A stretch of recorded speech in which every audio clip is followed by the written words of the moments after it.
కాబట్టి నువ్వేమి వాళ్ళ వైపు నుంచి మాట్లాడితే లేదు సార్, నేను వాళ్ళతో నీకు తెలియదు కాబట్టి వాళ్ళు ఇది చెప్పారు నీకు. నేను ఇప్పుడు నేను ఏది సైడ్స్ తీసుకోను. వాళ్ళు చెప్పింది ఏంటంటే మీలో ఉన్న చెడుని అంతం చేయాలి, అది జిహాద్ చెప్తుంది అని వాళ్ళు చెప్పారు. మరి ముస్లిం టెర్రరిస్టులు అందరూ, ఇస్లామిక్ టెర్రరిస్టులు అందరూ నీలో ఉండే చెడుని చంపుతున్నారా, నిన్ను చంపుతున్నారా? చెప్పమ్మా. మనుషుల్ని చంపుతున్నారు. మరి ఏది కరెక్ట్? చూడు, నీ ఒక్కటే గుర్తుపెట్టుకోమ్మాయి, నేను మతానికి విరుద్ధంగా మాట్లాడడంలా.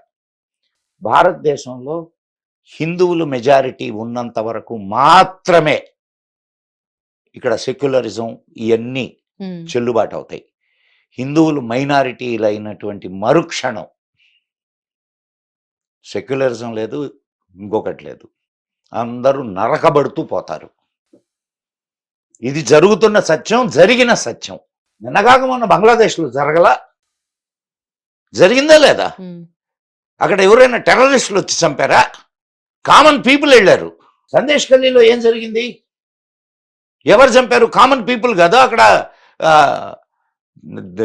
హిందువుల్ని చంపింది. ముర్షిదాబాద్లో కామన్ పీపుల్ కాదు హిందువుల్ని చంపింది.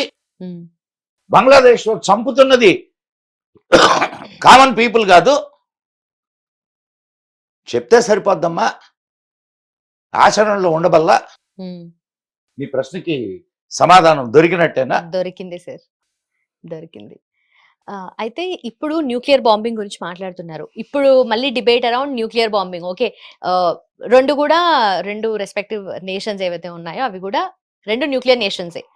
బట్ ఒక్కసారి పాకిస్తాన్ మేము న్యూక్లియర్ బాంబ్, మీరు అన్నట్టుగా ఇందాక లేస్తే మనిషిని కాదు, లేస్తే మనిషిని కాదు ఒక సైనికుడు చెప్పిన మాట నీకు చెప్తా. నాకు ఇంతకు ముందుగానే చెప్పాడు, ఇప్పుడు నీకు చెప్తా.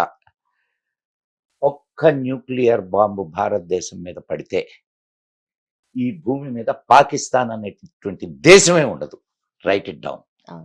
మన వాజ్పేయి గారు కూడా ఇదే మాట చెప్పారు ఇంతకు ముందు. సో దాని గురించి మనం అండ్ మోర్ ఓవర్ వాళ్ళ టెక్నాలజీని గురించి మనం భయపడాల్సిన అవసరమే లేదు. ఇంకొకటి, వాళ్లకు ఏవియేషన్ మీద అస్సలు పట్టు లేదు. అక్కడ లేయగానే ఇక్కడి నుంచి కొడతారు మనోళ్ళు. సో అండ్ ఇంకొకటి, వాళ్ళు ఈ న్యూక్లియర్ బాంబులు వాళ్ళు పేల్చిన చోటే అవి పేలొచ్చు.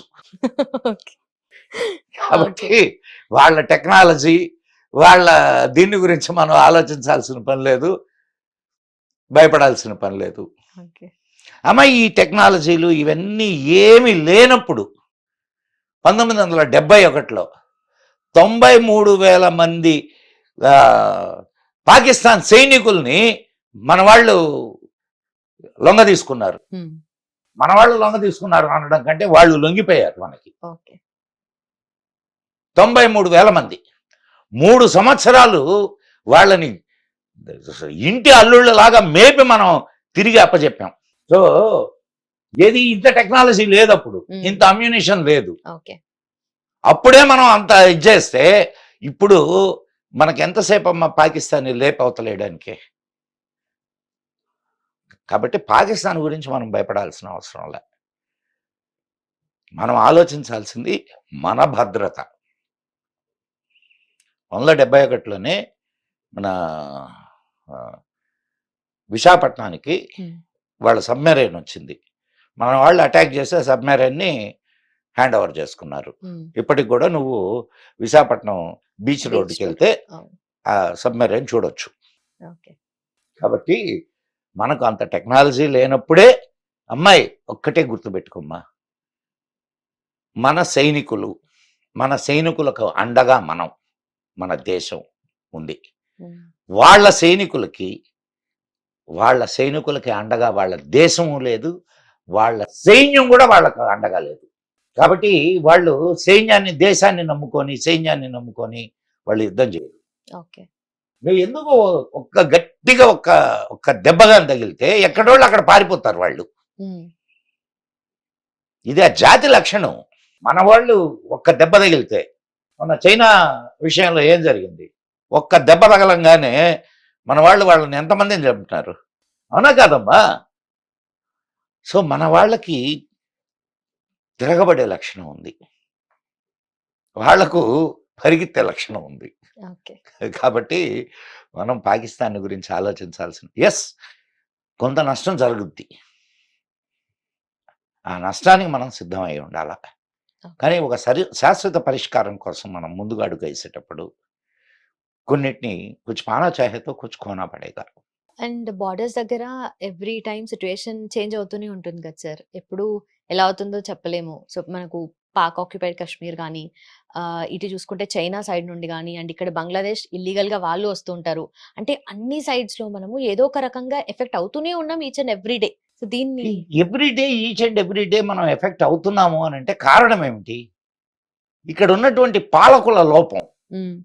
ఇప్పుడు కాంగ్రెస్ హయాంలో ఎవడైనా రండి, ఇది సత్రం, 7 కోట్ల మంది బంగ్లాదేశీలు ఉన్నారు భారతదేశంలో, 7 కోట్ల మంది ఉన్నారమ్మా.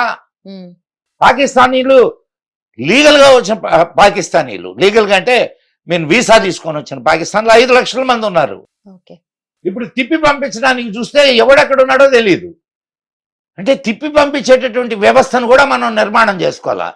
ఇప్పుడు నీకు వీసా ఇచ్చారు, ఒక 4 రోజులకు వీసా ఇచ్చారు, లేదా ఒక సంవత్సరానికి నువ్వేదో చదువుకోవడానికో దేనికో వీసా ఇచ్చారు, లేదా ఒక 3 నెలలకి నీకు ఇక్కడ ట్రీట్మెంట్ తీసుకోవడానికి వీసా ఇచ్చారు. ఆ తర్వాత నువ్వు పొయ్యావా, ఇక్కడ ఉన్నావా, ఏం చేస్తున్నావు అని పరిశీలించేటటువంటి వ్యవస్థ ఉందే మనకి? ఎందుకు లేదు? ఇక్కడ ఉన్నటువంటి కాంగ్రెస్ దొంగలు ఆ వ్యవస్థను నిర్వీర్యం చేశారు. ఎందుకంటే వీళ్ళు దోచుకోవడానికి వచ్చిన వాళ్ళే, వాళ్ళు దోచుకోవడానికి వచ్చిన వాళ్ళే. 2 దోపిడీదారులు, 2 దోపిడీదారులు ఇక్కడ తింటూ ఈ దేశపు గాలి పీలుస్తూ హాయిగా బతుకుతూ ఈ దేశం గురించి తప్పుడు మాటలు మాట్లాడేటటువంటి తప్పుడు విధవల్ని ఏం మాట్లాడాలి మనం? భారత్ పేరే టుకడే హోంగే, ఇన్షా అల్లా ఒక్కొక్కళ్ళని నడి రోడ్లో నిలబెట్టి ఉరిదీయాల. వాళ్ళని సమర్థించడానికి మన రాజకీయ నాయకులు వెళ్తారు, వీళ్ళని ఏ చెప్పుతో కొట్టాలా? అవునా కాదమ్మా? ఈ దేశాన్ని ముక్కలు చేయాలని కోరుకునేటటువంటి యూనివర్సిటీలు, వాళ్ళని సమర్థించేటటువంటి రాజకీయ నాయకులు. సిగ్గులే? ఓట్లు అడగడానికి రేపు వచ్చినప్పుడు ఎందుకు అడగరు మీరు? అట్లా టోళ్లకు ఓట్లు వేసి గెలిపిస్తే మన బతుకులు ఎట్టేసి వస్తాయి. సో ఇంకా మన దేశంలో కూడా పాకిస్తాన్లు ఉన్నాయమ్మా, మన దేశంలో కూడా పాకిస్తాన్లు ఉన్నాయి. ఆ పాకిస్తాన్ల పరిస్థితి ఏందో కూడా మన గవర్నమెంట్ ఆలోచించాల. ఆలోచిస్తేనే మన దేశం సేఫ్గా ఉంటుంది. ఎంతమంది పాకిస్తాన్ జిందాబాద్ అనేటటువంటి వాళ్ళు ఉన్నారమ్మా ఇక్కడ? లేరా? ఏం చేయాలని, ఏం చేయాలో చెప్పు నువ్వు. పాకిస్తాన్ జిందాబాద్ అనేటటువంటి వాళ్ళని ఏం చేయాలో నువ్వు చెప్పు. చెప్తే ఏమన్నా అవుద్దని భయపడుతున్నావా? నేనా? ఏం చేయాలి చెప్పు నువ్వు. డెఫినెట్లీ ఇప్పుడు మొన్న జరిగిన దానికే నార్మల్ గా ఇప్పుడు ఆల్రెడీ వీసా తీసుకుని ఉన్న వాళ్ళనే పంపించేస్తున్నారు. సరే పాకిస్తాన్ పేరు మీద వచ్చినారు, పాకిస్తానీలు కాదు మీరు అంటున్నట్టుగా ఇంటర్నల్ గా ఉంటూ ఇక్కడే ఉంటూ ఇండియన్సే అయ్యుండి కూడా పాకిస్తాన్ ని సపోర్ట్ చేసే వాళ్ళ గురించి అంతేనా? ఏం చేస్తే బాగుంటుందో చెప్పు. పోనీ ఏదో ఒక ఆలోచన ఉండాలి కదమ్మా. నువ్వు పత్రికా రంగానికి సంబంధించినటువంటి అమ్మాయివి, పాత్రికేయ రంగానికి సంబంధించిన దానివి, ఒక ఐడియా ఉండాలి కదా, ఒక సొల్యూషన్ ఉండాలి కదా. ఏం చేయాలి వీళ్ళని? Sir end of the day nation interest కాకుండా ఏది ఉన్నా కూడా elimination, any kind of elimination. ఒక పని చేద్దామా? మొట్టమొదట నిన్న వీళ్ళని పంపిస్తుంటే ఇప్పుడు మానవత దృక్పథంతో వీళ్ళని ఇక్కడ ఉంచాలంట. కాశ్మీర్ అబ్దుల్లా అంటే కొడుకు వాళ్ళ ఇంటికి, వాళ్ళ కొంపలోకి పంపించాలి వీళ్ళందరినీ. దొంగ వెధవలు ఈ దేశం ఏదో ధర్మసత్రం అనుకుంటున్నారు. ఎవడు పడితే వాడు వచ్చేది, ఈడ సంవత్సరాలు తినేది, మళ్ళా ఈ దేశానికి వ్యతిరేకంగా మాట్లాడేది. ఒక్కొక్కరిని గుడ్డలిప్పి తన్నాలమ్మా నట్ట నడి రోడ్లో. పాకిస్తాన్ జిందాబాద్ అన్నోళ్ళని నట్ట నడి రోడ్లో గుడ్డలిప్పి తన్నాల. దేశం మీద ప్రేమ లేదు, దేశం అంటే గౌరవం లేదు. ఇదేదో లాడ్జీ లాగా, పోనీ లాడ్జీ కంటే కనీసం అద్దెన కడతారు, ఇక్కడ అది కూడా కట్టరు. కరెంటు ఫ్రీ, రేషన్ ఫ్రీ, వైద్యం ఫ్రీ, ఎడ్యుకేషన్ ఫ్రీ, అన్నీ ఫ్రీ. కానీ పాకిస్తాన్ జిందాబాద్. మీరు చెప్తుంటే prime minister Narendra Modi garu before last year అనుకుంటాను Independence Day or Republic Day స్పీచ్లో చెప్పారు దట్ మనము రైట్స్ గురించి మాట్లాడతాము, ఇండియన్స్గా మన రైట్స్ గురించి మనం అడుగుతాం, తప్పులేదు, కానీ we have to prioritise our duties అని చెప్పి. ఎస్ ఎస్ ఎస్ అమ్మాయి, మన వాళ్ళల్లో ఎంతమంది పోయి నేరుగా ఓటేస్తున్నారమ్మా? అది మాత్రం ఎంతమంది పర్సెంటేజ్ ఆఫ్ ఓట్స్, ఎంత ఓట్ పర్సెంటేజ్ చెప్పు నాకు? 60%. హిట్ టీవీ యాప్, ఇందులో short news, live news, entertainment shows, movies, digital magazines తో పాటు మీ జిల్లా వార్తలను కూడా ఫ్రీగా చూడొచ్చు. ఇంకెందుకు ఆలస్యం, వెంటనే హిట్ టీవీ యాప్ ని డౌన్లోడ్ చేసుకుని ఫ్రీగా ఎంటర్టైన్మెంట్ పొందండి. Hit TV app. Hit TV app. Please download hit TV app. Hit TV app ని ఫ్రీగా డౌన్లోడ్ చేసుకుని ఎంజాయ్ చేయండి. మీకు నచ్చిన ఎంటర్టైన్మెంట్ కోసం హిట్ టీవీ యాప్ ని ఫ్రీగా డౌన్లోడ్ చేసుకుని ఎంజాయ్ చేయండి. హిట్ టీవీ యాప్ ని డౌన్లోడ్ చేసుకుని ఆస్వాదించండి, ఆశీర్వదించండి. ఇంతమంది సెలబ్రిటీలు హిట్ టీవీ యాప్ ని డౌన్లోడ్ చేసుకోండి అని చెప్తున్నారంటే ఎంత మంచి యాప్ ఆలోచించండి. అమెరికా అమెరికా అమెరికా అమెరికాలో చదవాలనుకునే వాళ్ళకి విశ్వసనీయమైన పేరు మన శౌర్య కన్సల్టెన్సీ. UK లో 1 year masters. UK లో 1 year masters. 2 years work permit up to 5 years visa. Contact Saurya Consultancy. Contact 89851 89851.